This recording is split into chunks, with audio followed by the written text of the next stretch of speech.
My name is Upma Jain. I have secured all India rank 76 in Indian Forest Examination 2021, and this was my second attempt into UPSC, in which I secured the rank. Or specially, I have special command over prelims. For example, I have given three prelims so far: 2020, 2021, and 2022. So for two prelims, 2021 and 2022, I have qualified for forest prelims cutoff, which is slightly higher than the civils one. And even in the first prelims, which was in 2020, not only I cleared civil services prelims, but I was just zero point 0.5 behind the forest cutoff. Additionally, I have cleared some prelims examination of states also: Rajasthan, Uttar Pradesh, and Madhya Pradesh. So, firstly, I would like to talk about my prelim strategy. Most importantly, not just because कि पहली बार मैं cleared the examination, but also कि लगातार I'm clearing the examination with margins. So prelims में सबसे important होता है कि बहुत ज़्यादा आप अपने sources को limit कीजिए. Just identify what are the basic books.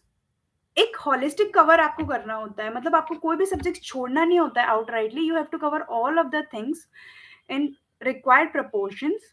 और उसके बाद आपको थरोली और बार बार वो रिवाइज करना होता है. आपको बार बार जो पीवाई क्यूज जो होते हैं उनका थोड़ा सा पैटर्न देखना होता है कि प्रीवियस ईयर से किस टाइप का क्वेश्चन आ रहा है, ताकि जब जब जब आप अपना सोर्स रेफर कर रहे हैं तो आप उसी लाइन पे क्वेश्चंस को प्रिपेयर करेंगे. इनफैक्ट जब आप कंटेंट रीड कर रहे होंगे तो उस टाइम आपके दिमाग में आ रहा होगा कि कैसे एक प्रीलिम्स का क्वेश्चन इस सेम कंटेंट से फ्रेम हो सकता है. फॉर एग्जांपल, अगर आप इमरजेंसी के प्रोविजंस पढ़ रहे हो तो आप साइमल्टेनियसली जब भी पढ़ रहे होगे तो वहां पर जो फैक्ट वाली नॉलेज होगी कि कौन से फैक्ट हैं जो इमरजेंसी से आपसे पूछे जा सकते हैं. फॉर एग्जांपल, फाइनेंशियल इमरजेंसी एक ऐसा केस होता है जिसमें जो बहुत जैसे जजेस की जो सैलरी वगैरह है वहां तक भी चाहे तो कुछ कुछ ऐसे प्रोविजंस ला सकते हैं कि उनको भी कम कर दें, जनरली जिनको हम टच भी नहीं करते.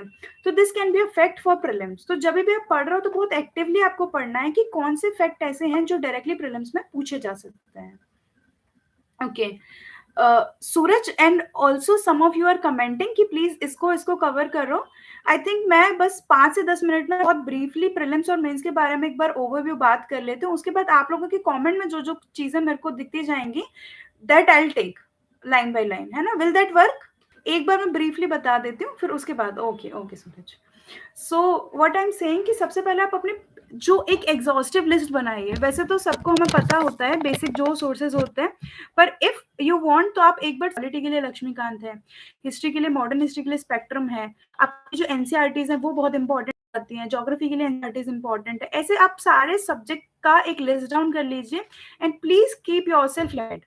आपको बहुत ज्यादा लिमिट लगा के बार बार रिवाइज करना है उन सोर्सेस को, ताकि आप बिल्कुल दिमाग में बैठा लो कि एग्जैक्टली क्या डेटा और फैक्ट था. उसके बाद आपको करना क्या है कि ये जो प्रीलिम्स का जो कंटेंट डायरेक्टली आपको हेल्प नहीं करेगा सिविल सर्विसेज में. For example, if you will see the papers, UPSC के प्रीलिम्स के जब आप पेपर देखोगे तो आप पाओगे कि जो भी हम पढ़ रहे हैं वो डायरेक्टली पेपर में नहीं पूछा जा रहा है. तो जनरली क्या होता है कि जब हम इतना सारा पढ़ लेते हैं तो we develop some sort of common sense कि अगर ये चीज है तो ऐसे होगा, ये है तो ऐसे होगा. फॉर एग्जांपल, अगर कोई ऑर्गेनाइजेशन दिया है उसमें 6-7 कंट्रीज दी हैं साथ में कि is India member of this, is Pakistan is a member of this और दैट, तो कई बार हम कॉमन सेंस से कर देते हैं कि अच्छा अगर एक्स कंट्री इस पर्टिकुलर ऑर्गेनाइजेशन का मेंबर है तो प्रोबेबली वाई नहीं होगा. क्यों? क्योंकि इन दोनों की आपस में बनती नहीं है, और some sort of that content.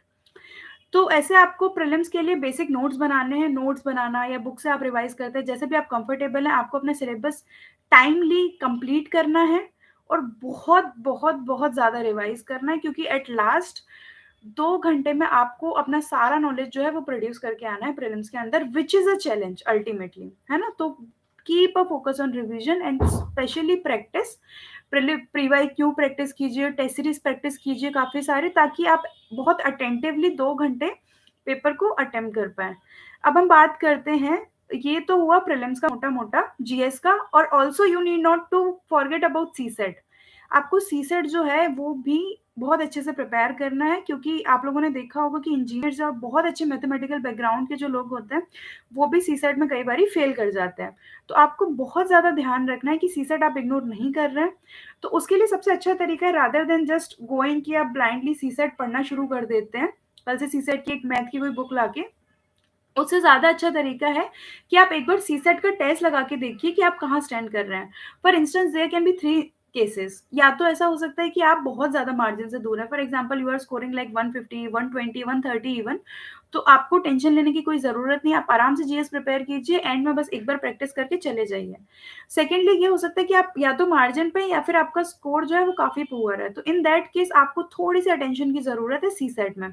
तो उसके लिए हम क्या कर सकते हैं कि रादर देन आप सारी चीज़ें पढ़ रहे हैं, आप सिलेक्टिव हो जाइए। आप देखिए कि यूपीएससी में कुछ-कुछ टॉपिक्स ऐसे हैं जिनसे हर साल सवाल आ रहा है। For example percentage, direction, probability, calendar का हो गया, क्लॉक वगैरह, तो ये कुछ-कुछ टॉपिक्स ऐसे हैं यूपीएससी के, जो अगर आप देखेंगे, कोडिंग हो गया, कि हर बार कुछ ना कुछ यूपीएससी जो है एक-एक सवाल उठा के पूछ ही रहा है वहाँ से।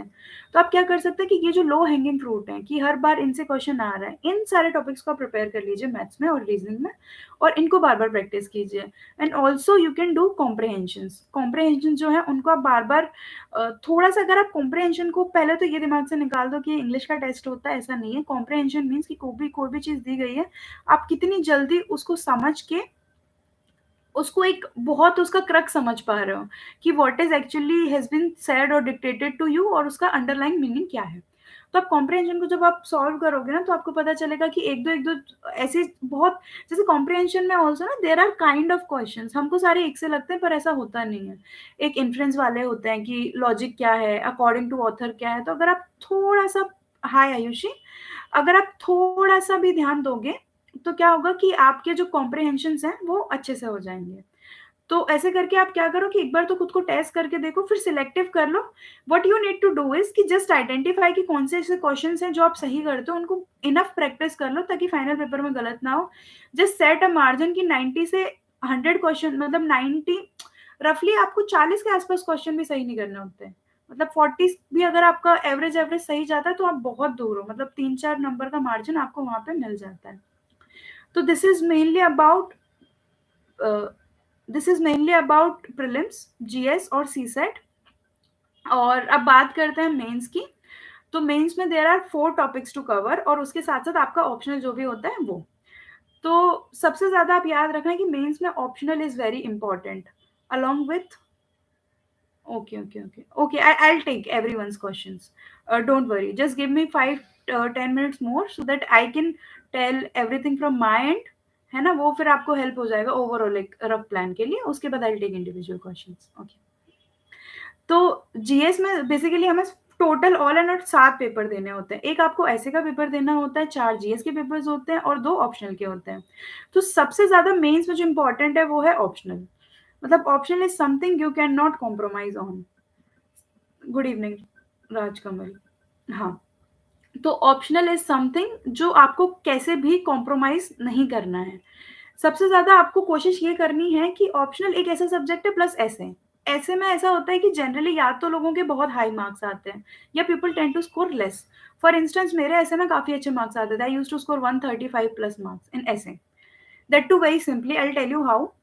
तो एक तो ऐसे और एक ऑप्शनल, और वी कैन ऑल्सो, जब आप मेंस के लिए पढ़ाई कर रहे हो तो मेक श्योर कि आप ज़्यादा अटेंशन जो है अपने ऑप्शनल ऐसे और एथिक्स को दे रहे हो, बिकॉज़ यहाँ पे जो डिफरेंस क्रिएट होगा वो बाकियों की जगह ज़्यादा होगा। अब तो ऐसे कैसे प्रिपेयर करना है? ऐसे जनरली आप कोशिश करो कि जो आपने जीएस में या जो आपने नॉर्मली अभी तक सीखा है, उसको कैसे आप यूज़ कर सकते हो। कोशिश करो, अगर आपको 2-4, 3-4, 5 कोड्स भी आते हैं तो it is more than required. Do not just bombard data, fact, बहुत सारा कोड और समथिंग। सिंपल अपने ऐसे को रखो, बहुत सिंपल सा, जो बेसिक चीज़ें हैं, डायमेंशंस खोलने की कोशिश करो और थोड़ा-सा लॉजिकली सोचो, एक आउट ऑफ द बॉक्स जाके कि कैसे इसको कनेक्ट कर सकते हैं। ध्रुव, डिपेंड करता है कि आपकी पर्सनल चॉइसेस क्या है। सबसे पहले आपको शॉर्टलिस्ट करना पड़ेगा ना ऑप्शनल क्या है, और थोड़ा-सा बी पेशेंट। एक बार जैसे हम इसको कवर करें, will come to the individual question, फिर we are free to discuss each and everyone, है ना? तो yes, I was talking about essay, तो ऐसे में बहुत ज़्यादा प्रिपेयर करने की आपको ज़रूरत नहीं है। जस्ट आप जो बेसिक अंडरस्टैंडिंग किसी भी टॉपिक के बारे में होती है, उसमें अपने फ्रेश आइडियाज़ लेके आइए कि आपको क्या लगता है उस टॉपिक के बारे में, और ज़्यादा डायमेंशन सोचिए कि क्या हो सकते हैं। उसके बाद हम आते हैं ऑप्शनल पे। तो ऑप्शनल में आपका पेपर 1, पेपर 2 होता है। कोशिश कीजिए कि प्रीलिम से पहले एटलीस्ट एक बार ऑप्शनल आप थरो हो और आंसर राइटिंग आपको आती हो। कोशिश कीजिए कि Archana, I will come to Hindi optional, just give me some time, है ना? तो कोशिश कीजिए कि जो आपका नॉलेज है उसको आप बार-बार यूज़ कर पा रहे हैं, है ना? जो आपने पढ़ा है, फॉर एग्ज़ाम्पल कोई छोटी-छोटी कोट अगर आपने पढ़ी है, जैसे बहुत सारे ऐसे-ऐसे होते हैं कि कुछ ऐसे हैं उसको फ़िल्म के डायलॉग से शुरू कर रहे हैं, है ना? कई बार ऐसे छोटे-छोटे जो मुहावरे हम लोग बचपन में पढ़ते हैं, उनको शुरू कर रहे हैं। तो वो कई बार ऐसा होता है कि बहुत ज़्यादा वैल्यू ऐड करते हैं, क्योंकि जनरली सब लोग वही लिख रहे होते हैं जो मैगज़ीन्स और स्टैंडर्ड सोर्स का होता है, और आप कुछ बहुत ही इंटरेस्टिंग बात लिख देते हैं। तो कोशिश कीजिए कीप योर ऐसे very fresh with new ideas, और बहुत ज़्यादा किताबी ज्ञान से दूर रखिए। बहुत सिंपल सी लैंग्वेज में भी आप लिखेंगे तो चलेगा। अब हम बात करते हैं जीएस 1, 2, 3 की। जीएस 1 में मेनली आता है हिस्ट्री और ज्योग्राफी और आपका सोसाइटी। इसमें हिस्ट्री और ज्योग्राफी ऐसा टॉपिक है कि अगर आपने प्रीलिम्स में हिस्ट्री और ज्योग्राफी अच्छे से किया होगा तो आप आराम से मेंस का जो हिस्ट्री या ज्योग्राफी का आंसर है उसको लिख सकते हैं। फॉर सोसाइटी आप थोड़ा-थोड़ा आप एनसीईआरटी की सोसाइटी की जो बुक्स हैं उनको पढ़ सकते हैं। आप कई कोचिंग मटेरियल्स के जो नोट्स हैं उनको देख सकते हैं। वरना आप जो भी टॉपिक्स इंडियन सोसाइटी में दिए गए हैं, वुमेन एम्पावरमेंट, पॉपुलेशन और सारे टॉपिक्स, उनको जाके इंडिविजुअली सर्च कर सकते हैं कि क्या उनके बारे में लेटेस्ट स्टडी है, क्या चीज़ें चल रही हैं। देन वी कैन आराम से हम उनको स्टडी कर सकते हैं और फिर उनके शॉर्ट नोट्स बना लीजिए जो-जो आपको रेलेवेंट लग रहे हैं। हाँ, एक ही हम कर सकते हैं क्रैक बिना कोचिंग के, इवन मैंने भी बिना कोचिंग के ही किया है। बाकी हम बात करते हैं एक बार और, है ना? इसको कवर करने के बाद। जी। हाँ, तो पेपर 1 के लिए आपको बहुत ज़्यादा एक्स्ट्रा पढ़ने की नीड नहीं होगी। हिस्ट्री, ज्योग्राफी, वो ब आपका प्रीलिम्स का नॉलेज जो है वो काम आ जाएगा। उसके बाद हम बात कर रहे थे आपका सोसाइटी की, वो आपको सब्जेक्ट पढ़ना होता है। फॉर वर्ल्ड हिस्ट्री कोई भी मार्केट में जो नोट्स आते हैं, आप उठा के छोटा-सा पढ़ सकते हो, क्योंकि बहुत ज़्यादा रेलेवेंट उस टॉपिक का इन टर्म्स ऑफ प्रोपोर्शन नहीं होता, because you have to cover बहुत सारी चीज़ें, तो थोड़ा-सा यू कैन जस्ट कॉम्प्रोमाइज़, है ना? वो चल जाएगा। अब हम बात करते हैं जीएस 2 की। जीएस 2 में mainly polity, social justice, governance और आईआर, ये 4 टॉपिक्स हमको कवर करने होते हैं। फॉर आईआर मेनली आप करंट अफेयर्स पे रिलाय कर सकते हो। फॉर इंस्टेंस मैंने विजन आईएएस जो है उसकी मंथली मैगज़ीन मेनली रेफर करी थी। तो viewers will come to each and every question. First let me complete please. तो विजन आईएएस की मंथली मैगज़ीन मैंने जनरली आईआर के लिए रेफर की थी, and I found it to an extent sufficient. Polity के लिए भी आप ज़्यादातर क्या करते हो, एक तो आपकी फैक्चुअल नॉलेज जो प्रीलिम्स की है वो काम आएगी, उसके साथ-साथ आप जो करंट में जो टॉपिक्स चल रहे होते हैं वो मंथली मैगज़ीन से again you can cover, same with social justice and same with this a, governance. Governance के लिए क्या होता है कि थोड़े-थोड़े आप टॉपिक जाके सर्च कर लो कि गवर्नेंस क्या होता है, ई-गवर्नेंस क्या होती है, थोड़े बहुत इनिशिएटिव्स क्या हैं, तो you will do. GS 3 is current based, उसके लिए थोड़े-थोड़े आपको सोर्सेज़ पढ़ने होते हैं। फॉर एग्ज़ाम्पल सिक्योरिटी वगैरह जो है, उसके टॉपिक आपको देखने पड़ेंगे, डिज़ास्टर मैनेजमेंट के। तो जनरली हम क्या कर सकते हैं कि एक तो जो करंट मैगज़ीन्स जो आती हैं, उनको कोचिंग मटेरियल के साथ अगर हम रेफ़र करते हैं सिलेक्टिवली, तो फिर we can go with them. और स्पेशली जो जीएस के 1 से लेके 3 तक के जो क्वेश्चन्स हैं, उन सबका जीएस का राइटिंग का पैटर्न एक ही होता है। तो हमेशा कोशिश कीजिए कि आंसर राइटिंग जब हम कर रहे हैं तो हम एक पैटर्न इवॉल्व कर लें कि जब भी क्वेश्चन आएगा तो उसको अच्छे से ब्रेक करें, फिर अच्छे से सारे पॉइंट्स लिखें और विद इन टाइम हम ये सारा जो कंटेंट है वो प्रोड्यूस करके आ पाएँ। So this is about GS 3। For GS 4 एक तो आपको बहुत ज़्यादा इवॉल्विंग और थोड़ा-सा यू कैन से अ, थोड़ा इनोवेटिव सा होना है, कुछ फ्रेश आइडियाज़ और वो लाके केस स्टडीज़ आपको प्रैक्टिस करनी है। येस, येस, येस, पक्का I will reply. Okay, okay, okay. तो एथिक्स के लिए एक्चुअली मैंने थोड़ा एक्सटेंसिवली पढ़ा था। मैंने एक अगर आपको एथिक्स पढ़ना एज़ अ सब्जेक्ट अगर आपको पढ़ना है, मतलब आपको लग रहा है एथिक्स अभी तो उतना टेक्निकल मुश्किल जा रहा है, तो अगर आपको सिंपल वे में एथिक्स पढ़नी है तो there is a book DK Balaji.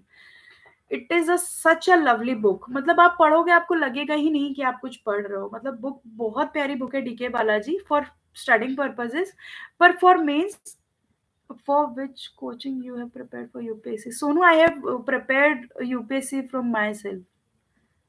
I have not taken any coaching. I have mainly relied on myself. Rohit, will come to your question. We will come to your question. Nagina, I have talked about prelims mainly. Please I will request कि आप जाके एक बार पुराना देखो, अगर कुछ specific है तो will talk in the end, है ना? अच्छा सी आपकी आईडी में सोनू शो हो रहा था, ओके जी। तो हाँ, तो मैंने यूपीएससी जो है सेल्फ स्टडी से ही किया है, आई have not taken any coaching. मैंने टेस्ट सीरीज वगैरह दिए थे जब मेंस था। ओके, हाँ, मैंने टेस्ट सीरीज दिया था जब मेंस था, पर मैंने कोचिंग तो नहीं ली एज सच। ठीक है, तो हम क्या बात कर रहे थे? हाँ, अगर आपको एक नॉर्मल, एक सिंपल वे में अगर एथिक्स पढ़नी है, कि अगर कुछ समझ नहीं आ रहा और शुरू करने के लिए पढ़ना है, तो DK Balaji is a very good book. Please do refer that. और अगर आपको थोड़ा-सा एडवांस लेवल पर टेक्निकल पढ़नी है, तो there is this book by Mudit Jain, decode ethics by Mudit Jain. तो वो बहुत ज़्यादा प्रीलिम्स पीवाईक्यू जो है यूपीएससी के जो प्रीवियस ईयर के क्वेश्चन है एथिक्स के, उन पर बेस्ड है, तो it is one of the very good books to be referred. और केस स्टडी भी उसमें काफ़ी अच्छे से दिया है। एक second, I will come to each and every question. Please be a little patient. Yes, तो एथिक्स के लिए, एथिक्स में सबसे इंपॉर्टेंट चीज होती है स्पीड। बिकॉज जहां बाकी पेपर्स में उतना ज्यादा लिखना नहीं होता और टॉपिक भी बहुत ज्यादा देखे हुए आते हैं, क्योंकि आपको हमेशा पता होता है कि रैंडम एग्रीकल्चर में क्या चल रहा है और किस चीज में क्या चल रहा है। एथिक्स में हमेशा क्वेश्चंस नए आते हैं और बहुत लेंदी आते हैं। अगर आप इस साल का पेपर देखोगे तो यू विल बी अमेज्ड कि 2 पेज में से आधे पेज का तो क्वेश्चन दिया है ना? तो उसको रीड करना और 7 मिनट में लिखना for 10 marker, it really becomes a challenge. तो मेक श्योर कि एथिक्स की आप सफिशिएंट प्रैक्टिस कर लो, है ना? It is very important. Answer writing कैसे करें? Okay, I take everyone's doubt. Please just give me 2-3 more minutes, है ना? Okay, just 2-3 more minutes. Yes, तो ये हो गया आपका ऐसे GS1, GS2, GS3, GS4। अब आपकी बात होती है ऑप्शनल की, तो ऑप्शनल इज अगेन, मेरा ऑप्शनल हिंदी साहित्य था, है ना? और फॉर फॉरेस्ट सर्विसेज में ऑप्शनल फॉरेस्ट्री और जियोलॉजी था। तो I can tell everything with regard to that. तो अगर आप लोगों में से किसी का है तो we can talk on that. बाकी इन जनरल ऑप्शनल का, एज आई टोल्ड यू, कि आंसर राइटिंग बहुत ज्यादा इंपॉर्टेंट होती है ऑप्शनल में। And optional is something you should really be thorough with. मतलब थोड़ा जितना अगर आपकी ऑप्शन पे कमांड अच्छी होगी, तो it would be easy for you कि आप अच्छे से स्कोर कर पाओ। क्योंकि फिर थोड़ा सा टाइम का क्रंच आता है प्रीलिम्स जब हो जाता है और मेंस के एग्जाम के बीच में। तो जितना ज्यादा आप ऑप्शनल प्रैक्टिस कर चुके होते हो, तो वो आपको बहुत हेल्प करता है ना, आगे के लिए। तो this is actually, I am almost done from my side. अब हम एक एक करके आपके फटाफट डाउट लेके जाते हैं, है ना? तो आई जस्ट सी, एक सेकेंड, अब मैं इंडिविजुअल सबके डाउट्स लेने वाली हूँ, तो आप लोग टाइप करते रहो। Shreya, good evening. Good evening. Main strategy, Hitlesh, आपने मेंस के बारे में बात की थी, तो I think we are done with that, है ना? डेव स्ट्रेटजी, डेव तो मेनली डेव के जो कीवर्ड्स हैं वो आपको पढ़ने होते हैं, है ना? सूरज, यू हैव आस्क्ड कि GS3 को कैसे कवर करें। तो आई थिंक मैंने बता दिया है कि जनरली जैसे इकोनॉमिक्स है, तो उसके जो करंट में जो चल रहा है, तो आप जनरली जो एक कन्वीनियंट होता है, वो मंथली मैगजीन्स को हम जो है बहुत कन्वीनियंट मानते हैं। तो पर्सनली मैंने विजन आईएएस के मंथली मैगजीन्स रेफर किए थे, स्पेशली GS3 के लिए, बीट सिक्योरिटी, बीट इकोनॉमी। तो मैंने विजन आईएएस का करंट अफेयर का मटेरियल रेफर किया था। बाकी कोई भी एक होलिस्टिक मटेरियल कोई भी रेफर कर सकता है, ये बहुत स्टैंडर्ड होता है, तो I prefer that. Okay, Suraj is asked ma'am, एक second, I am basically planning, so please advance regarding because I am confuse. देखो सिंपल है कि देखो, कोई भी एग्जाम आप जब भी टारगेट कर रहे हो, इट्स वेरी फाइन। सब लोग शुरुआत करते ही हैं, और मैंने भी लाइक जैसा मैंने बताया कि पहली बार में मेरा भी प्रीलिम्स हो गया था, सेकंड में फाइनल सिलेक्शन हो गया मेरा। तो सिंपल आप अपना एक ब्रॉड टाइम टेबल बना लो, जो भी है कि आपको कैसे कैसे पढ़ाई करनी है, सब्जेक्ट डिसाइड कर लो, सब्जेक्ट्स को समझ लो। और कुछ भी ऐसा होता है कि आपको कभी एक मोमेंट पे नहीं लगेगा कि कल मेरा एग्जाम क्लियर हो जाएगा, आप इवेंचुअली पढ़ते रहोगे ना धीरे धीरे। तो अपने आप हो जाएगा। जैसे आपके जो भी डाउट्स आ रहे हैं, जभी भी आपको मौका मिल रहा है, for example you are interacting with me today, कल को किसी और के साथ मौका मिला है आपको अपने डाउट्स पूछने का, आप क्या करो कि आप बस एक वो लिखते जाया करो कि what are your doubts, what are your progress, फिर आप आगे बढ़ जाओ, है ना? सिंपल। और कुछ स्पेसिफिक डाउट हो तो I can clear. Good Dhruv, optional choose, Dhruv आपने पूछा था ऑप्शनल क्या चूज करना चाहिए। तो सबसे पहले तो, क्योंकि ऑप्शनल बहुत सारे होते हैं, तो आप सबसे पहला ऑप्शन तो होता है अपना बैकग्राउंड चूज करना। अगर आपका बैकग्राउंड जो है वो, फॉर एग्जांपल मेरा बैकग्राउंड फिजिक्स केमिस्ट्री मैथ्स में था, पर मुझे ऐसा था कि मुझे मैथ्स और साइंस का ऑप्शन नहीं लेना था, बिकॉज आई थॉट कि मुझे जीएस भी प्रिपेयर करना है, और अगर साइंस अच्छे से प्रिपेयर करने चलूंगी तो शायद मेरे पास इतना टाइम ना हो कि मैं दोनों सब्जेक्ट के साथ जस्टिस कर पाऊँ। तो फॉर मेरे मेरे केस में तो ऐसा था, तो फिर मैंने साइंस वाला तो नहीं लिया, आई नो दिस। और जीएस को भी मेरा एवरेज एवरेज इंटरेस्ट ही था, इट वाज नॉट कि मुझे बहुत ज़्यादा इंटरेस्ट था हिस्ट्री, पॉलिटी और ज्योग्राफी में। पर हिंदी ऐसा था जो मैं जब स्कूल में भी पढ़ती थी तो मुझे काफ़ी पसंद था, तो that eventually became an option for me. मैंने पढ़ के देखा, मेरे को समझ आया। तो आपको पहले तो शॉर्टलिस्ट करना पड़ेगा क्या-क्या है, अगर आपको अपना बैकग्राउंड लेना है या नहीं लेना है। फिर उसके बाद क्या है, फिर उसके बाद 2-3 पे अराइव कीजिए, उनको थोड़ा-सा पढ़ के देखिए। जैसे मैंने मटेरियल मँगा के देखा था हिंदी का कि मैं पढ़ पाऊँगी या नहीं। तो जब मैंने पढ़ा तो आई थॉट कि it is doable from my and, I can remember it, और मुझे समझ भी आ रहा है। तो you can do that. Archana Kumari, आप पूछ रहे हो कि हिंदी ऑप्शनल के बारे में। अच्छा, I will be very honest, मैंने हिंदी के लिए जो वीडियो क्लासेस होते हैं विकास दिव्यकीर्ति सर के, वो किए थे हिंदी ऑप्शन के लिए, है ना? तो दे वर हेल्पफुल। पर ज़्यादातर ऐसा ही होता था कि जैसे क्लासेस में आपको हिंट मिल जाती है, तो मेन जो मेहनत होती है वो उसके बाद शुरू होती है। तो मेरे एंड से ये कर सकते हो, मुझे जो समझ आया कि दृष्टि आईएएस का जो मटेरियल था हिंदी के लिए इट इज़ गुड, थोड़ा-सा एक्सटेंसिव ज़्यादा है, मतलब पहली बार के लिए थोड़ा ज़्यादा था। उसको मगअप करना is a challenge in itself. तो आप ऐसा कर सकते हो कि आप कोचिंग का मटेरियल मँगा सकते हो और फिर धीरे-धीरे रीड कर सकते हो उसको। आई थिंक उससे हो जाएगा आपका अच्छे से। ज़्यादा ये है कि आप टॉपर्स की कॉपी देख लो, वेबसाइट पे पड़े होते हैं मेंस के। जैसे मुझे प्रदीप द्विवेदी सर का पर्सनली बहुत पसंद था, जो स्टाइल ऑफ राइटिंग था। तो आई पर्सनली फॉलोड दैट, जो उनका जो स्टाइल ऑफ राइटिंग था, है ना? तो वो आप कर सकते हो। अब अगले क्वेश्चन्स हैं। अ अ आपने पूछा है AK Joshi, can we crack UPSC without coaching? Obviously we can. GS के लिए I have not taken any coaching. Hindi optional के लिए मैंने लिया था, पर उसमें भी ऐसा था कि वो, मतलब मेरे को जितना काम का लगा था थोड़ा-थोड़ा ऊपर-ऊपर से मैंने लिया था। बाकी प्रिपरेशन वो बाद में ही शुरू होती है, कोचिंग का उतना कोई रोल नहीं होता। Specially for forest service exam I have not opted for any coaching. या मैंने 2 ऑप्शन पढ़े थे, फॉरेस्ट्री एंड जियोलॉजी, दोनों खुद से पढ़े थे। तो ये तो निकाल दो दिमाग से कि मतलब इवन मेरे तो ऐसा था कि अगर मैं चाहती तो कोचिंग ले भी लेती, मतलब शायद घर वालों को कन्विंस करके या कुछ। I decided not to take coaching, क्योंकि इतना टाइम किसके पास है कि अब जाके शुरू से पढ़ो। तो इट इज़ एब्सोल्युटली फाइन, है ना? ज़्यादातर लोग बिना, मतलब जो सब्सक्रिप्शन भी लेते हैं वो भी उतना नहीं देखते। तो don't have any fear in mind कि कोचिंग नहीं है तो नहीं होगा करके, है ना? It is perfectly fine. VOS medium and it is worth preparing electrical engineering is optional given is lengthy syllabus। देखो सिलेबस तो सबका लेंथी होता है, मतलब सिर्फ सिलेबस लेंथी है ये सोच के ऑप्शन नहीं लेना इज अ रॉन्ग चॉइस। अगर आपको लग रहा है कि आप ओवर द पीरियड उस ऑप्शन को कवर कर सकते हो और आपका इंटरेस्ट आ रहा है और आप जाके दिमाग में रख सकते हो, तो please please opt for that option, है ना? वो ये मत सोचो कि वर्थ नहीं है, क्योंकि सारे ऑप्शन जब आप ले लेते हो सब लेंथी लगते हैं और बार बार रिविजन मांगते हैं। तो do not go on just length, है ना?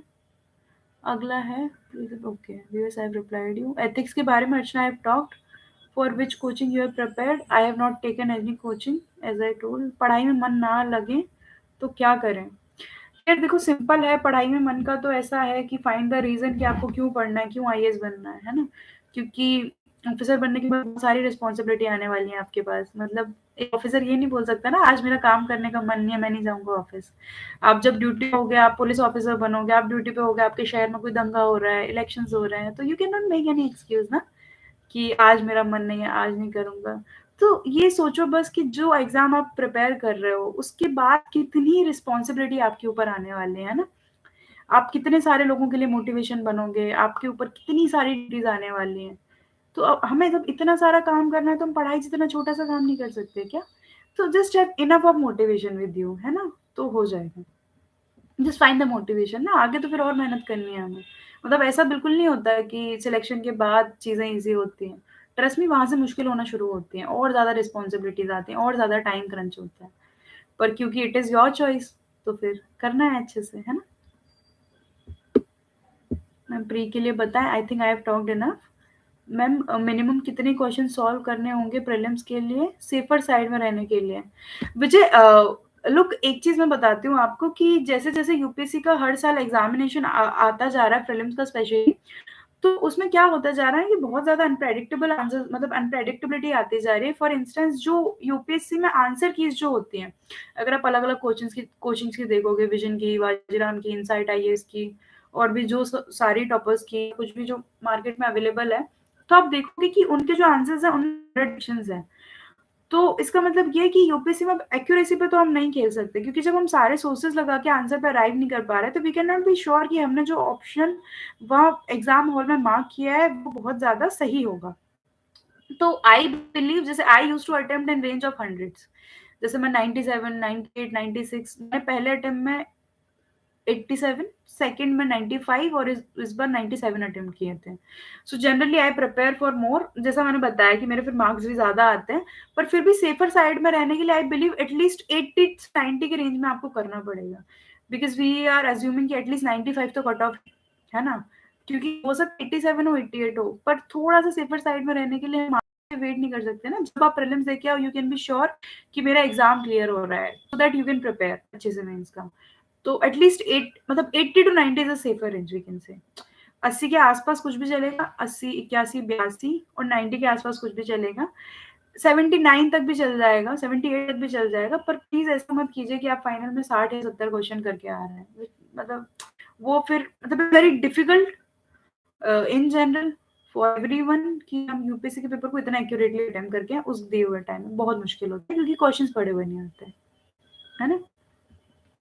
सो विजय के बाद निधि का क्वेश्चन है, मेंस आंसर राइटिंग के बारे में बताइए, कुछ समझ नहीं आ रहा। क्या लिखें, कैसे शुरू करें? विजय सबसे अच्छा सॉरी, आपका नाम क्या था? निधि, राइट। निधि, आपको एक चीज़ बताती हूँ कि सबसे अच्छा तरीका होता है कि जो आपने पढ़ा है एटलीस्ट उसकी प्रैक्टिस कर लो, है ना? क्योंकि शुरुआत में इट इज़ वेरी डिफिकल्ट कि हम सारा पढ़ लें, नया भी पढ़ना होता है, आंसर राइटिंग भी करनी होती है। तो एटलीस्ट आप जो पढ़ते जा रहे हो ना, उनके ऊपर टॉपिक्स के ऊपर आंसर लिखते रहो। तो जैसे-जैसे आप थोड़ा-थोड़ा लिखोगे ना, जैसे for instance I have started answer writing with my optional which is Hindi साहित्य। तो जैसे अगर आप जो भी ऑप्शनल है या जो भी, जैसे फॉर एग्जांपल जीएस 3 आप पढ़ रहे हो, जीएस 1 आप पढ़ रहे हो, हिस्ट्री आपने पढ़ी है, तो जो सब्जेक्ट आप पढ़ते जा रहे हो, उसके क्वेश्चंस उठाओ टेस्ट सीरीज के या कहीं के भी, फिर आप आंसर लिखना शुरू कर दो, है ना? सबसे अच्छा तरीका क्या हो सकता है, अगर आपके पास ग्रुप है, तो ग्रुप में आप आंसर राइटिंग कर लो। एक स्टैंडर्ड तरीका होता है कि आप कोई भी टेस्ट सीरीज उठा लो, उस टेस्ट सीरीज का क्वेश्चन लो, उसका आंसर लिखो, फिर मॉडल आंसर से मैच कर लो, है ना? This is one of the best method to evaluate.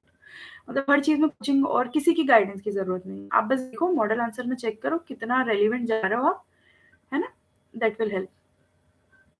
अगला है मिनिमम जीएस में कितने questions, this I have told.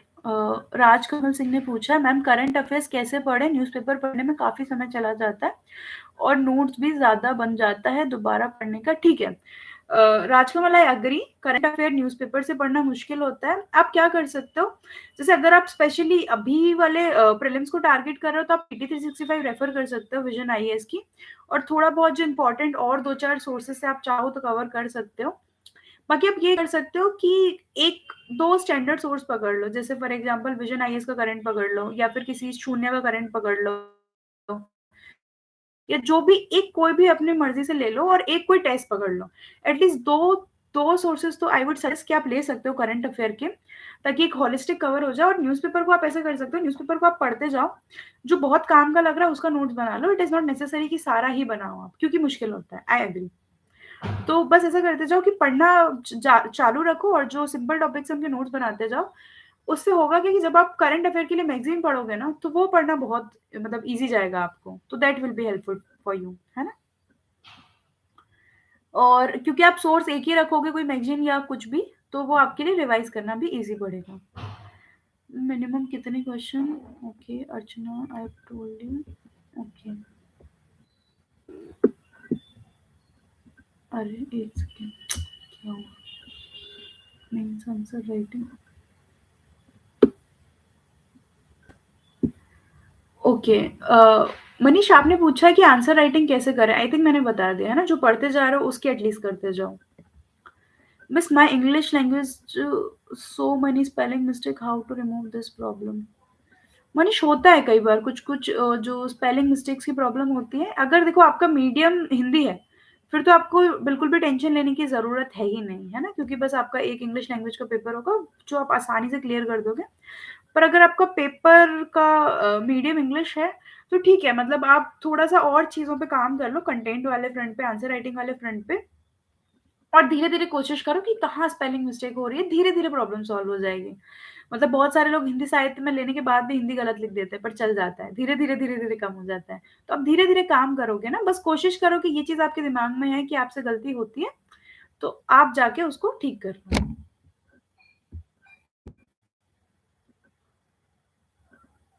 CSAT की एक second, wait. I don't want कि किसी का क्वेश्चन रहे, so I am just reading each and everyone's comment, है ना? Just give me a moment. Okay.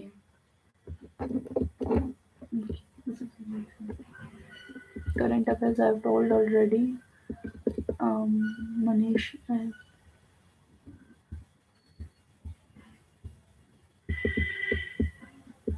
Okay.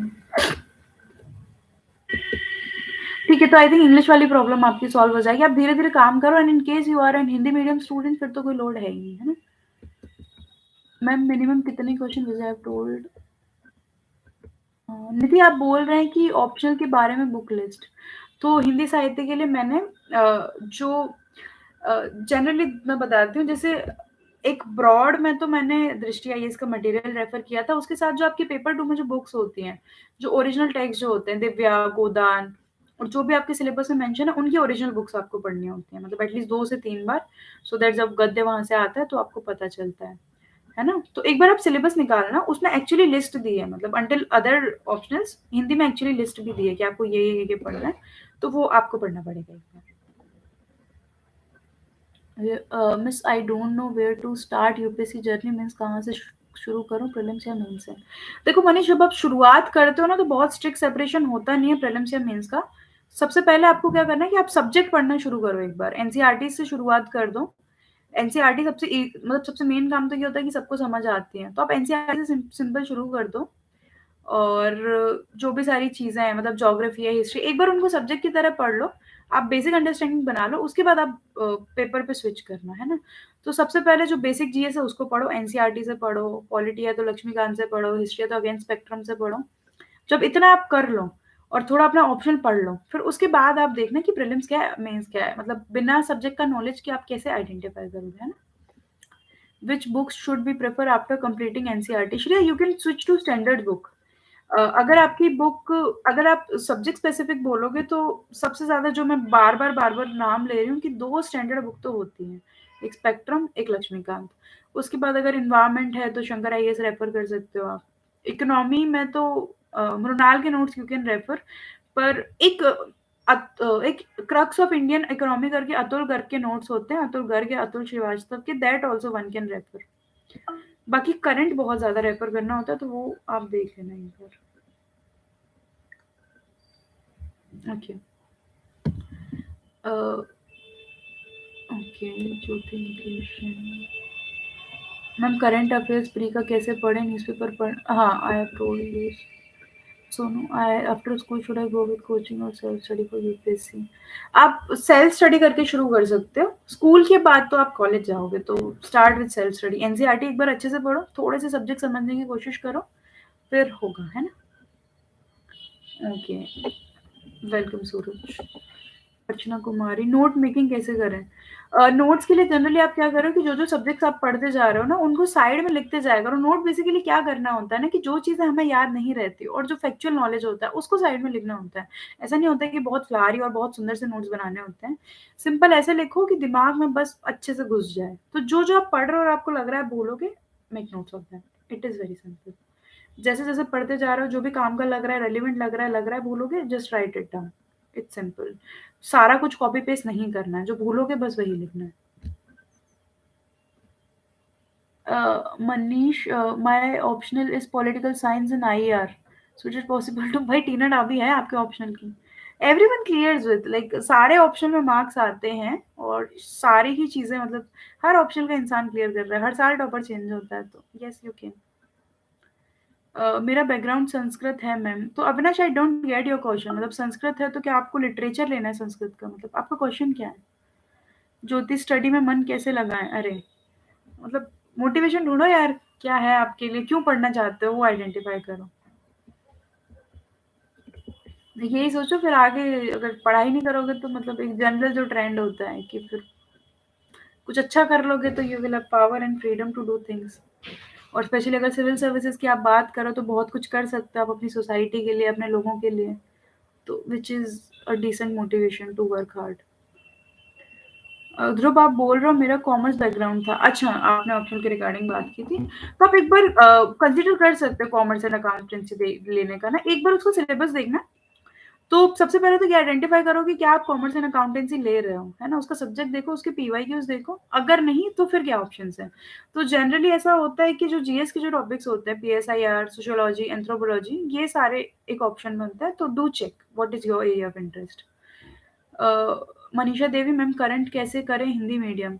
देखो मनीषा, सारे जो सोर्सेज है ना वो जनरली अवेलेबल है हिंदी मीडियम के लिए भी, जैसे मैंने बताया था कि मैंने विजन की मैगजीन काफ़ी रेफर करी थी, तो आप वो कर सकते हो। उसके अलावा भी जैसे हम न्यूज़पेपर, तो बहुत ज़्यादा रेलिवेंट होता नहीं है हिंदी का ऑनेस्टली, पर जो भी आई थिंक जो भी वेबसाइट वगैरह करंट अफेयर निकालते हैं वो हिंदी की भी एक कॉपी निकालते ही हैं, तो आई थिंक आप कर सकते हो वहाँ से। बाकी vision is one of the standard source that you can rely on, है ना? Where are you posted ma'am, are you satisfied with IFS job? जी हर जी, अच्छा हर्ष नाम है आपका। मैं अभी तो मेरी ट्रेनिंग हो रही है Indira Gandhi national forest academy में। जी, मैं जस्ट सेटिस्फाइड हूँ अपनी जॉब से। Thank you for this question. अगला है, मैम मटेरियल को लिमिट कैसे करें? देखो, मटेरियल को लिमिट करना अदिति यही होता है कि आपको क्या करना होता है ना, कि आपको सबसे पहले एक लाइन बनानी पड़ेगी कि आपको ये पढ़ना है। जब तक आपको ये नहीं पता होगा कि आपको पढ़ना क्या है, आप लिमिट नहीं कर सकते, है ना? तो सबसे पहले अपनी सोर्स लिस्ट बनाओ। सोर्सेज के बाद सबसे अच्छा तरीका होता है कि सारे सब्जेक्ट का एक एक दो दो सोर्स अच्छे से पढ़ लो, जो ज़्यादा इंपॉर्टेंट है उनके दो पढ़ लो, जो नॉर्मल है उनके एक पढ़ लो, फिर जैसे हो गया फिर सोच लो कि अब इसके बाहर नहीं पढ़ना है ना? क्योंकि याद रखना एट लास्ट इज इम्पोर्टेंट। अगला है अर्चना कुमारी, हाय सिस्टर। सीसेट मैंने शेख फौजिया, शेख जी, सीसेट जो है मैं बोल चुकी हूँ एक बार, तो आई वुड रिक्वेस्ट कि आप प्लीज जाके ये वीडियो देख लीजिए, है ना? मैंने एक बार पूरा ब्रीफ में बता दिया है। इट वुड टेक लाइक 5 और 6 मिनट्स ओनली, है ना? आप एक बार जाके पूरा देख लीजिए। दीदी, यूपीएससी की तैयारी के लिए बेस्ट प्लेटफॉर्म, प्लेटफॉर्म तो एज सच मैं नहीं सोच पा रही हूँ बजरंग जी। हाँ, बजरंगबली जो भी आपका नाम है।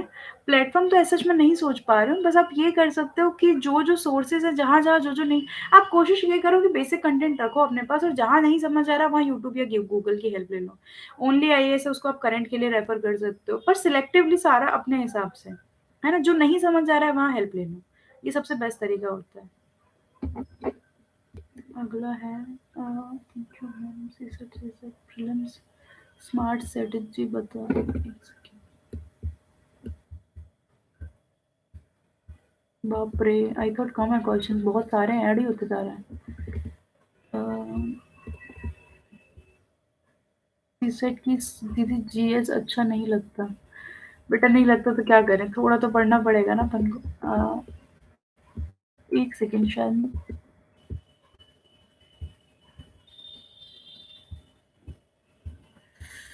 अब क्वेश्चन हाँ, तो शेख जी मैंने आपको बोल दिया, आप एक बार जाके देख लें, है ना प्लीज़। अब अगला है रंगलाल मीणा, प्रीलिम्स की स्मार्ट स्ट्रैटेजी। सर मैंने प्रीलिम्स की एक्चुअली पूरा का पूरा बताया है वीडियो के स्टार्टिंग में, तो प्लीज़ आप एक बार वो देख लीजिए, अगर कोई स्पेसिफिक है तो आप वो करें। Manish miss, I am Hindi medium student but suddenly I change in English language. So that is the reason spelling. तो आप क्यों चेंज कर रहे हैं इंग्लिश में? मतलब मैं कारण नहीं समझ पा रही हूँ। अगर आप हिंदी मीडियम में कंफर्टेबल हैं तो आप हिंदी मीडियम में एग्जाम दीजिए ना, मतलब आप जबरदस्ती अपना मीडियम मत चेंज कीजिए। मतलब आप जिस मीडियम में कंफर्टेबल हैं और जिस मीडियम में खुद को एक्सप्रेस कर पा रहे हैं उस मीडियम को रखिए। ये गेस कैसे करें? स्मार्ट गेस तो देखो ऐसा होता है कि जैसे मैंने बताया ना कि जब आप प्रैक्टिस करते हो ना तो आप कॉमन सेंस की तरफ जाते हो कि अच्छा ये है तो ऐसे होगा, ऐसे। सिस्टर जी प्रीलिम स्मार्ट स्ट्रेटजी गैस कैसे कर रही हैं? सीसेट की strategy USA daily how is your life? It's wonderful, thank you. Set की strategy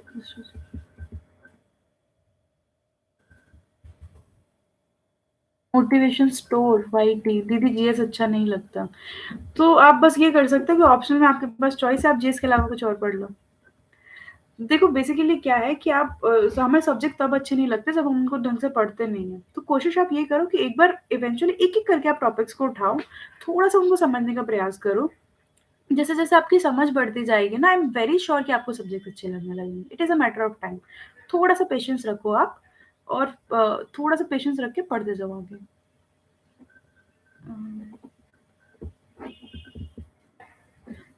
We know everything and we have everything. Just lack of motivation to study fed up with the postponements.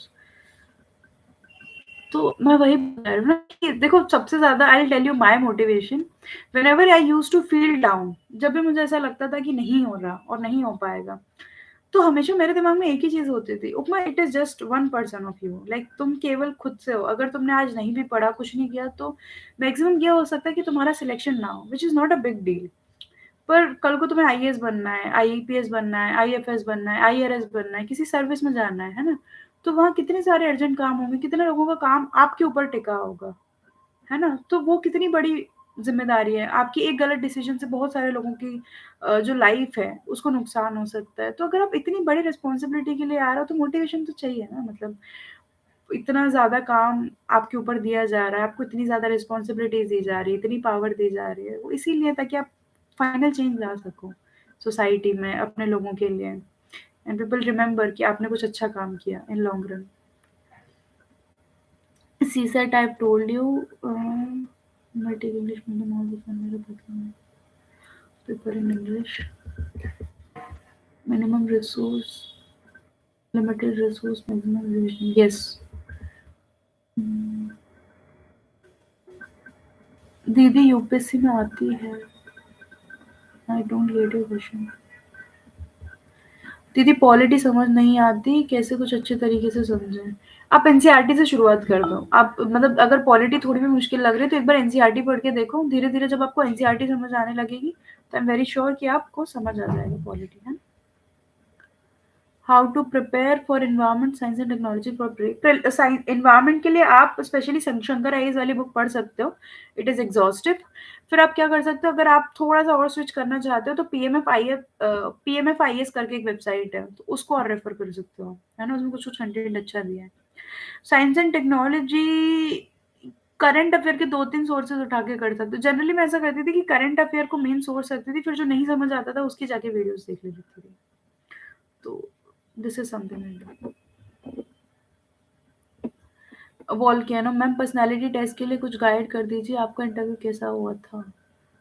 आप कितने our study करते हो? Personality test एक बार prelims और mains तो clear करो यार, अच्छा हुआ था मेरा इंटरव्यू। मैम आप कितने आवर स्टडी करती थी?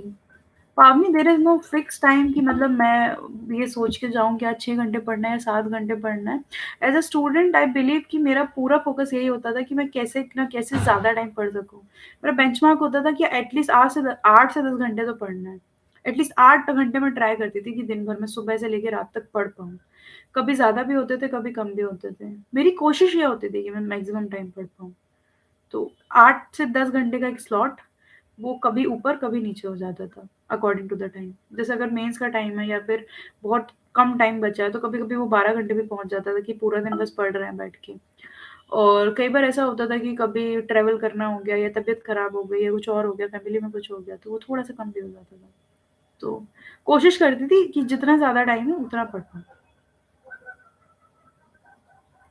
इसके बाद अगला है रीसेट की अ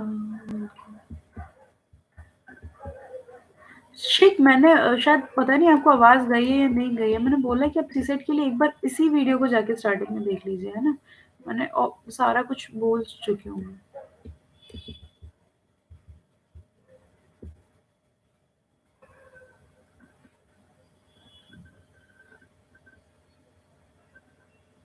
ठीक है, I will tell you about interview, सब लोग उसी की बात कर रहे हैं। तो इंटरव्यू में मेनली देखो, इंटरव्यू में क्या होता है, आपको अभी नहीं पता होगा शायद उसके बारे में, जब आप प्रीलिम्स और मेन, स्पेशली जब आपका मेंस हो जाता है, तो एक डिटेल्ड एप्लीकेशन फॉर्म जिसको हम डैप बोलते हैं, वो यूपीएससी रिलीज़ करता है।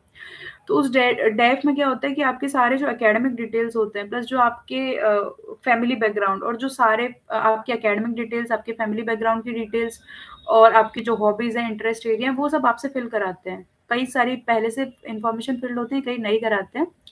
तो मोर और लेस उसके बारे में आपसे पूछा जाता है कि सबसे पहले एक एचआर क्वेश्चंस कि आपको आईएएस क्यों बनना है, आपकी इन सर्विसेज में क्यों आना है आपको, आपकी हॉबीज क्या हैं, अगर आपको चैलेंजेस आए आप कैसे ओवरकम करोगे। इकोनॉमिक सर्वे पे मतलब इकोनॉमी से क्वेश्चन पूछते हैं, आईआर से क्वेश्चन पूछते हैं कि इंडिया पाकिस्तान रिलेशन के बारे में आपका क्या सोचना है। तो ऐसे करके हर सब्जेक्ट से ब्रॉड, और स्पेशली क्या होता है कि वो आपके बैकग्राउंड से ज़्यादा रिलेटेड होता है। अच्छा, मैंने क्या मिस्टेक्स करी थी during preparation? Okay, okay, okay, okay, okay, okay, volcano, okay, volcano. Stop erupting, stop erupting. आप सही में इरप्ट होते हो। 1 सेकंड, 1 सेकंड, आई टेल। ठीक है, तो इंटरव्यू से रिलेटेड यही है। एक्चुअली इंटरव्यू में क्या होता है ना, बेसिकली वो आपकी पर्सनैलिटी को टेस्ट करते हैं। तो जनरली आप जो कंटेंट उनको देते हो, वो बस चेक करते हैं कि आप ऑनेस्ट हो, आपने क्या बैकग्राउंड में कर रखा है और वो सारी चीज़ें। I think we are running late, थोड़ा-सा हम जल्दी करते हैं इसको। अम, अ मैम आप कितने घंटे पढ़ाई करते थे? आई have told you already. Ma'am housewife के लिए क्या शेड्यूल रूटीन हो? मोनिका, आप अगर हाउसवाइफ हैं तो आप बस ये कोशिश कीजिए कि आप दिन में ना ऐसे स्लॉट बुक करने की कोशिश कीजिए। जैसे आप खाना बनाने के तुरंत बाद शायद आपको थोड़ा टाइम मिलता होगा। मोनिका, द आइडिया इज़ कि जब भी आपके पास थोड़ा-सा भी टाइम है ना, आप एक शेड्यूल बना लीजिए कि इतने टाइम तो मुझे पढ़ना ही है, और मोस्ट प्रोबेबली आप थोड़ा-सा सब्जेक्ट का लिस्ट बना लीजिए कि मुझे ये सब्जेक्ट पढ़ना है, तो आपके लिए ईज़ी हो जाएगा कम टाइम में इफेक्टिवली पढ़ना।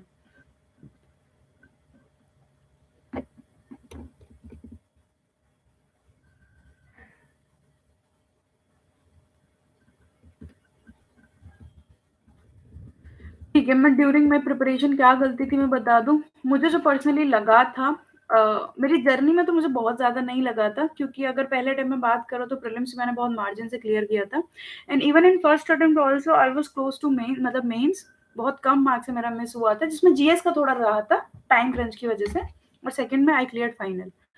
तो मेरे साथ जनरली ऐसा था, थोड़ा-सा मुझे ऐसा लगा था कि हेल्थ का इश्यू मुझे हो गया था, क्योंकि मैं पढ़ाई पे ज़्यादा ध्यान देती थी फर्स्ट अटेम्प्ट में, और हेल्थ थोड़ी-सी कॉम्प्रोमाइज़ कर देती थी। तो मुझे लगता है लॉन्ग रन में वो उतना सस्टेनेबल नहीं होता।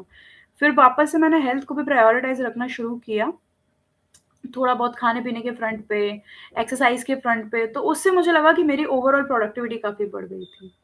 तो ये मुझे ज़्यादा चेंज लगा। फॉर इंस्टेंस ऐसा था, मेरे को सर दर्द की प्रॉब्लम बहुत ज़्यादा होने लगी थी, and all in all I put a lot of weight also.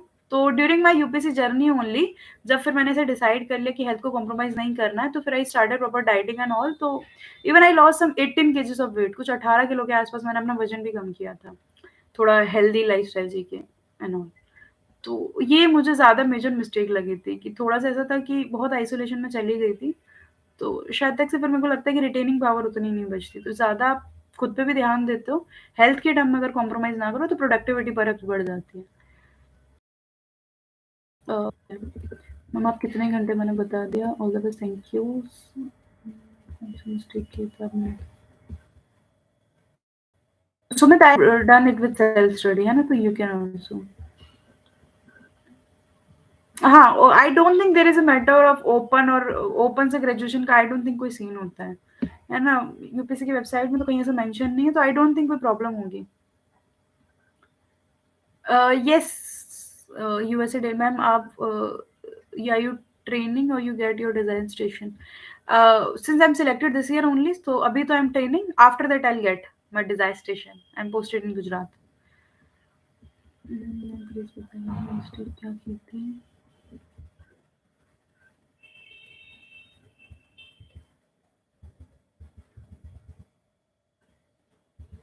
Job person तैयारी कैसे करें? एक सेकेंड।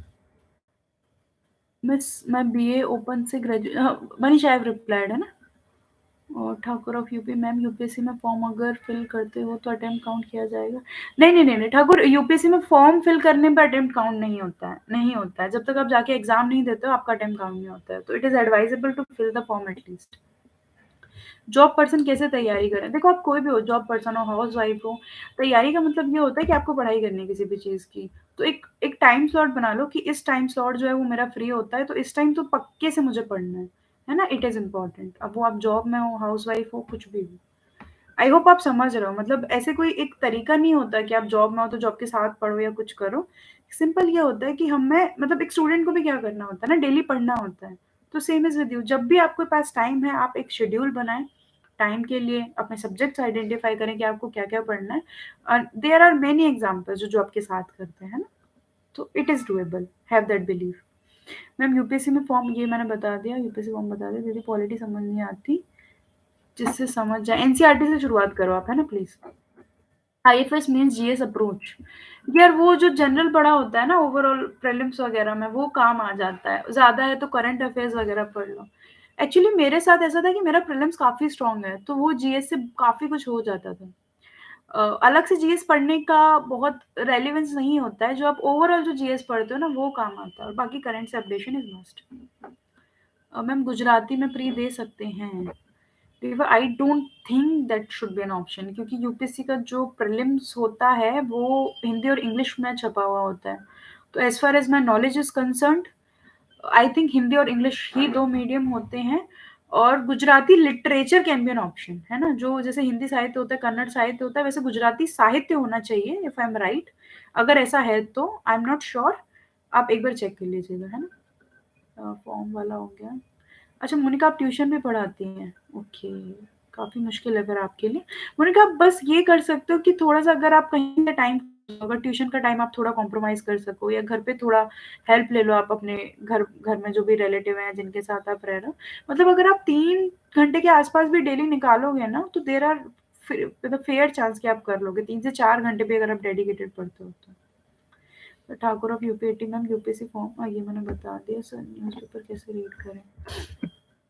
न्यूज़ बाप रे! हाँ, एक सेकंड, आप लोग बहुत स्पीड से टाइप कर रहे हो यार। अ, न्यूज़पेपर कैसे रीड करें? यार देखो सबसे ज़्यादा, देखो अगर अभी आपको न्यूज़पेपर पढ़ना शुरू करना है, तो फिर ये देख लो कि न्यूज़पेपर का ना आप जैसे यूपीएससी का ना पैटर्न देखते रहा करो कि यूपीएससी में प्रीलिम्स में कैसे क्वेश्चंस आ रहे हैं, मेन से कैसे क्वेश्चंस आ रहे हैं। तो केवल जो यूपीएससी के पर्सपेक्टिव से रेलेवेंट न्यूज़ है उनको जाके एक बार देख लो, या फिर इसका एक अच्छा तरीका हो सकता है कि आप जाके एक बार यूट्यूब से कोई एडिटोरियल वगैरह का डिस्कशन देख लो, जो भी आपको ठीक लगता है। ओनली आइज़ देख सकते हो आप, या कोई भी द हिंदू या इंडियन एक्सप्रेस का जो भी आता है वो एक बार देख लो, उससे आपको समझ आ जाएगा। फिर उसके बाद बचा हुआ न्यूज़पेपर रीड कर लो। जो पॉलिटिकल न्यूज़ होती हैं या जो इधर-उधर की न्यूज़ होती है, वो बहुत रेलेवेंट नहीं होती हमारे लिए, कि कितने मर्डर हो गए, कितना एक्सीडेंट हो गया, इसने क्या किया, उसने क्या किया। तो जस्ट लीव दोज़ क्वेश्चंस, जो रेलेवेंट है वो पढ़ो, आगे बढ़ो। Uh, miss I feel laziness so I could not take study properly. यार ये तो मतलब मैं तीसरी बार बोल रही हूँ अब, है ना? मतलब ऐसे लेज़ी होके काम नहीं चलेगा ना, एज़ अ सिविल सर्वेंट हमेशा रहना है। पुलिस बन गया तो हमेशा ड्यूटी पे रहना है, for that matter any service, her duty पे मतलब काम तो करना ही है। मनीषा देवी 2023 के लिए शॉर्ट टाइम में तैयारी कैसे करूँ? हाउसवाइफ हूँ। Manisha I have talked about the हाउसवाइफ्स कि जो भी आपका टाइम शेड्यूल है ना, उसको देखो और उसमें फिर फोकस रह के डेडिकेटेड पढ़ाई करो। क्योंकि इम्पोर्टेंट तो यही है ना कि मतलब आप पढ़ रहे हो, तो 2 से 3 घंटे का स्लॉट बनाओ जब डेली आपको पढ़ना है, और हमने कितने सारे एग्ज़ाम्पल्स देखे हैं कि लोगों ने क्लियर किया है। तो व्हाट इज़ नीडेड कि एक तो टाइम बना लो, डिसिप्लिन होके रोज़ पढ़ना है ना? तो बस डिसिप्लिन रखो, रोज़ पढ़ते रहो, स्लॉट बना लो एक, फिर हो जाएगा। मैम आर्ट सब्जेक्ट कैसा है 12th में, और यूपीएससी करनी हो तो? देखो ये मत सोचो कि यूपीएससी करनी है तो आर्ट ले लो। मतलब अगर आर्ट लेने का मन है तो आर्ट्स ले लो, वरना तो देख लो आप इंजीनियर्स हैं, मेरा खुद का साइंस बैकग्राउंड है। तो यूपीएससी के लिए इतना मत सोचो, मतलब अगर आप ग्रेजुएशन भी बीए में करोगे या ग्रेजुएशन के बाद भी पढ़ना शुरू करोगे तो भी आराम से हो जाएगा। तो यूपीएससी के चक्कर में आर्ट्स मत लो। अगर आर्ट्स लेना है तो आर्ट्स ले लो। सिर्फ इंडियन न्यूज़पेपर आप इंडियन एक्सप्रेस रीड करो चाहे द हिंदू ऐड रीड करो, रीड तो एक जैसे ही होगा ना। इम्पोर्टेंट जो काम की न्यूज़ है उनको पढ़ो, समझो और आगे बढ़ो। मैम मैं फ्रेशर हूँ, तैयारी कैसे करूँ? तो फ्रेशर से शुरुआत होती है यार, इसमें रोने वाली क्या बात है?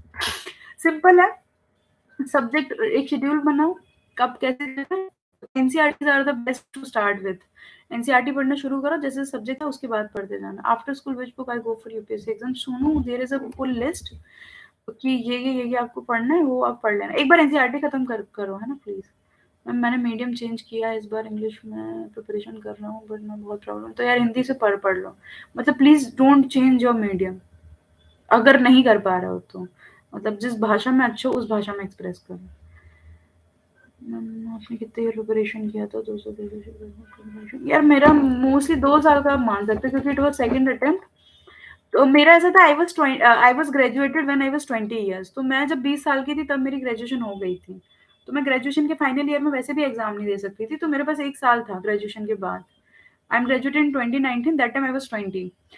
तो जब मैंने 21 में पहला अटेम्प्ट दिया था, तो 1 साल का वो प्रिपरेशन मान लो आप, फिर 22 साल में मेरा सिलेक्शन हो गया था, है ना? तो 1 साल वो मान लो, तो 2 साल आप बोल सकते हो कि मैंने प्रिपेयर किया। Last 100 days strategy, real life.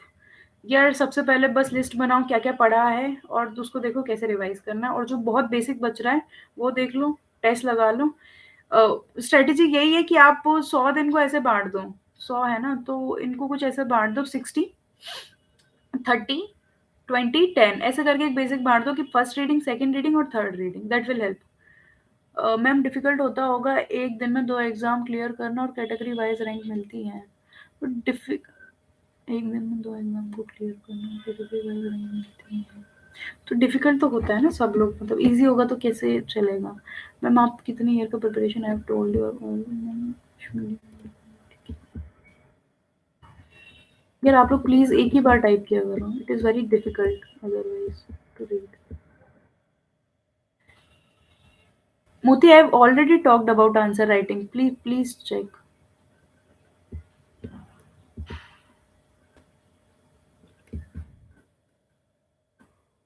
Answer writing का मैंने बताया था, एक बार वापस बता देती हूँ कि आंसर राइटिंग आप अपने कंफर्ट ज़ोन से शुरू कर दो, जो पढ़ा है एटलीस्ट वो लिखो।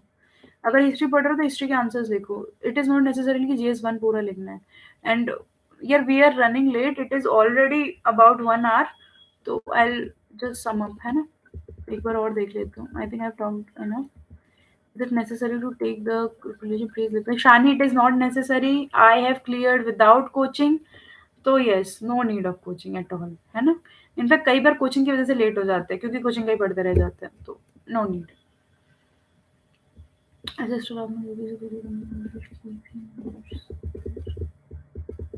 प्लीज़ बी पेशेंट थोड़ा-सा।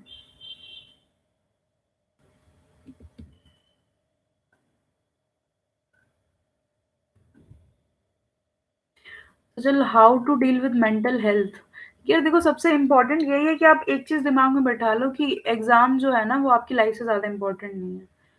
तो अपनी फैमिली वाले जो हैं उनसे बात करो, अपने क्लोज़ रिलेटिव जो हैं उनसे बात करो, and just have that enough motivation कि ठीक है, अगर ये नहीं हुआ तो ये भी कर लेंगे लाइफ़ में। मतलब एक ओवरऑल पर्सपेक्टिव देखो कि आपका जो भी रीज़न है ना, मतलब सिविल सर्विसेज़ में आने का, वो इन केस अगर सिविल सर्विस नहीं भी हुआ तो भी आप फुलफ़िल कर लो। फॉर एग्ज़ाम्पल, अगर जैसे मुझे एजुकेशन और हेल्थ में काफ़ी काम करने का मन है, तो अगर वो नहीं भी हुआ तो इन लॉन्ग रन कुछ और करके एनजीओ वगैरह में काम करके आई कैन डू दैट, है ना? तो I can feel that motivation. क्या एक गवर्नमेंट सर्वेंट बनने का है तो कुछ और अच्छा कर लूँगी लाइफ़ में, इफ नॉट दिस। तो सबसे ज़्यादा अपने फ़ियर्स को ख़त्म करो, और जो अच्छा कर सकते हो उस पे फ़ोकस करो, and obviously there is a theory of nishkam karma. तो इनिशियली मुश्किल लगता है, but in long run it is also very practical, कि बस आप अपने काम पे ध्यान दो, फिर छोड़ दो सारी चीज़ें, है ना? तो अगर ज़्यादा दिमाग को फ्री रखोगे तो मेंटल हेल्थ का उतना इश्यू नहीं होगा, और ऑब्वियसली खाने-पीने पे ध्यान दो, हेल्थ पे ध्यान दो, ओवरऑल एक्सरसाइज़ करो, that will help. Uh, major difference between UPSC pattern and state PCS. UPSC में ओवरऑल आता है, फैक्चुअल उतना नहीं होता है, स्टेट में बहुत ज़्यादा फैक्चुअल होता है, और वो स्टेट ओरिएंटेड होता है। या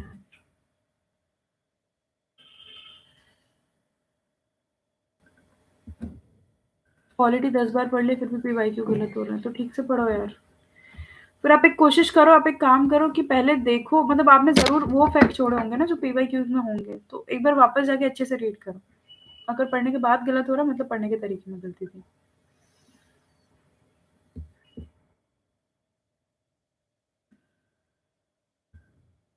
I'm regularly make a video of IFS officer life just once every 6 months. We'll see.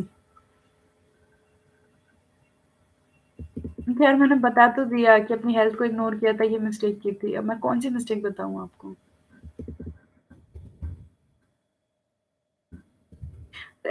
Anyone who is asking कि how to start preparation, I am again saying please एक बार सोर्सेज़ लिमिट कर लो, sources define कर लो, उसके बाद आप अपना जो अ, मतलब एक बार सोर्सेज़ को लिमिट करके एनसीईआरटी से पढ़ना शुरू कर दो, which is the easiest way to start please. है ना?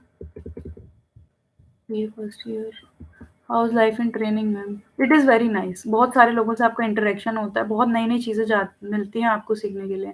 बहुत अलग-अलग सर्विसेज़ के साथ अटैचमेंट्स होते हैं, तो येस, बहुत सारा सिखाने की कोशिश करते हैं आपको। They really want to make you a good civil servant. A,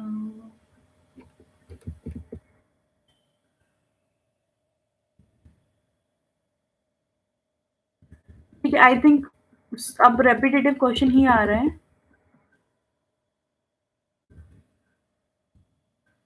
prelims के लिए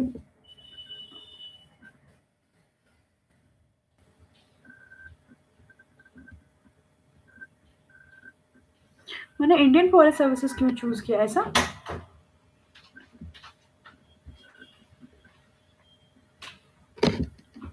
हेलो? आई थिंक मैं फटाफट एक बार बुक लिस्ट बता देती हूँ। I think we are done with all the questions. तो ओके, तो बुक ठीक है, आप लोग फटाफट नोट कर लीजिए, मैं बहुत क्विकली बताऊँगी।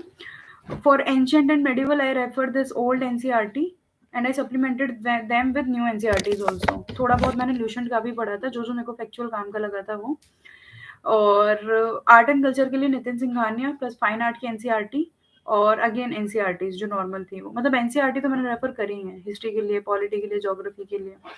उसके बाद जो स्टैंडर्ड्स बुक में रेपिटेटिवली नाम ले रही हूँ, पॉलिटी के लिए लक्ष्मीकांत, मॉडर्न हिस्ट्री के लिए spectrum, Shankar IAS for environment, और this for economy I have referred crux of Indian economy करके अतुल श्रीवास्तव का। उसके अलावा भी इकोनॉमी के लिए I have like done research, जो मुझे समझ नहीं आता था वो यूट्यूब वगैरह की वीडियो से समझना।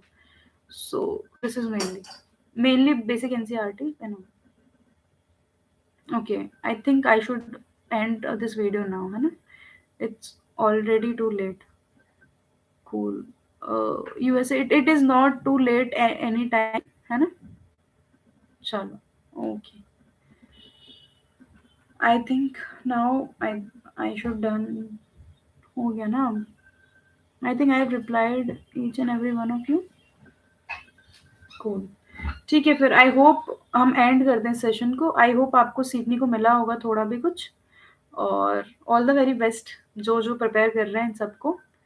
ठीक है, आई होप आप सब एग्ज़ाम क्लियर करें और बहुत सारे मोटिवेशन के साथ पढ़ते रहो, है ना? सबको पढ़ना मुश्किल लगता है, सबको पढ़ना बोरिंग लगता है, पर एट लास्ट जो सबसे लास्ट तक करेगा वो बना पाएगा ना?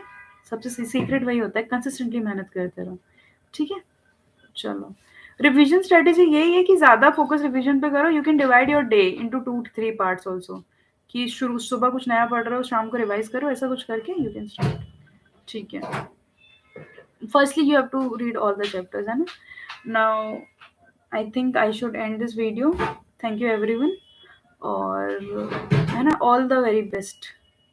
आई hope I have replied at least the what is possible from my side. ठीक है, ओके। हाँ, इवेंचुअली सही हो जाएगा, है ना? Okay, okay, bye bye. Okay, all the very best to everyone. Best wishes.